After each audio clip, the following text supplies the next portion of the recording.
तो बच्चों की फरमाइश पर आज बनाए हमने घर पर ही ब्रेड और आलू से बड़े ही मज़ेदार स्नैक। तो इसके लिए हमने पहले आलू को उबाल कर अच्छे से छील लिया था और सारे आलू छील के हमने कर लिए हैं तैयार।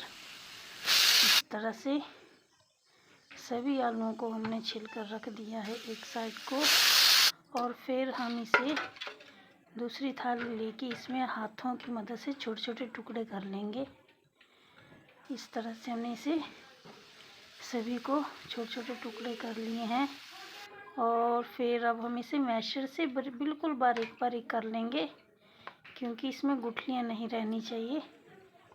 और अब हमने इसे अच्छे से मैश करने के बाद इसमें सभी तरह के मसाले जैसे कि प्याज, हरी मिर्च और धनिया, सभी मिक्स मसालों को अच्छे से मिला लेते हैं बीच में इस तरह से। और अब हमने इसे बिल्कुल जैसे हम आटा गूंथते हैं इस तरह से हम बिल्कुल एक डोसा बना लेते हैं। और हमने इसे डो बनाकर तैयार कर लिया है। और अब हम इसे छोटी छोटी गोलियां बना लेते हैं इस तरह से। सभी की हम पहले गोलियां बना लेंगे और जितनी ये गोलियां बनेगी उसी के हिसाब से हम ये देखिए 15 से 16 अच्छे से इसमें लोइयाँ बन चुकी है हमारी। और अब हम इसी हिसाब से वो ब्रेड के छोटे छोटे पीस कर लेंगे इस तरह से। सॉरी, साइड से निकाल देंगे इसे। और इसी तरह से हम भी इससे भी हम 15 से 16 पीस तैयार करके रख लेंगे। फिर एक प्लेट में पानी लेके हम इसमें इस तरह से ब्रेड को लेके फिर निचोड़ लेंगे। फिर हम इसमें अपनी छोटी छोटी लोइयाँ जो हमने बना के रखी थी इसके बीच में अच्छे से भर लेंगे। बस इसी तरह से हम सभी को बनाकर पहले तैयार करके अच्छे से रख लेंगे इस तरह से। तो हमने कुछ इसे गोल शेप में बनाया है और कुछ हमने इसे थोड़े थोड़े लंबे शेप में बनाया है, जो कि खाने में बहुत ही मज़ेदार बनती है। तो ये देखिए हमने बना करके कर दिए सभी तैयार इस तरह से।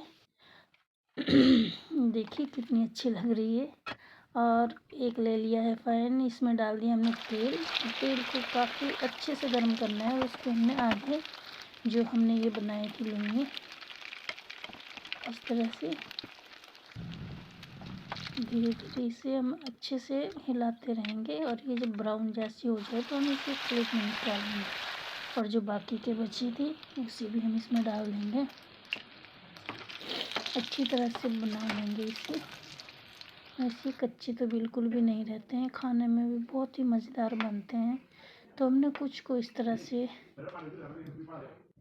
रखा था और फिर कुछ के हमने इसमें छोटे छोटे पीस बना के तैयार कर लिए थे, जो हमने इसे बीच में से काट लिया था इस तरह से। इस तरह से काटने से ही हमें खाने में बहुत ही स्वादिष्ट लगे थे, एकदम इसमें समोसे के जैसी स्वाद आ रहा था इस तरह से। तो हमने इसे कुछ ग्रीन चिली सॉस के साथ और टमाटो सॉस के साथ खाया। ग्रीन चिली सॉस के साथ खाते हुए तो हम इसे बिल्कुल ऐसा महसूस हो रहा था भी जैसे हम समोसे ही खा रहे हैं।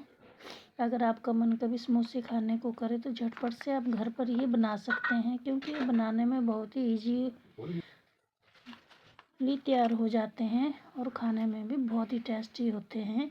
तो देखिए बनकर हो गए हैं बहुत ही जल्दी से तैयार।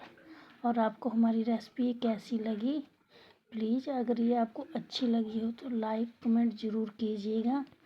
और थैंक यू।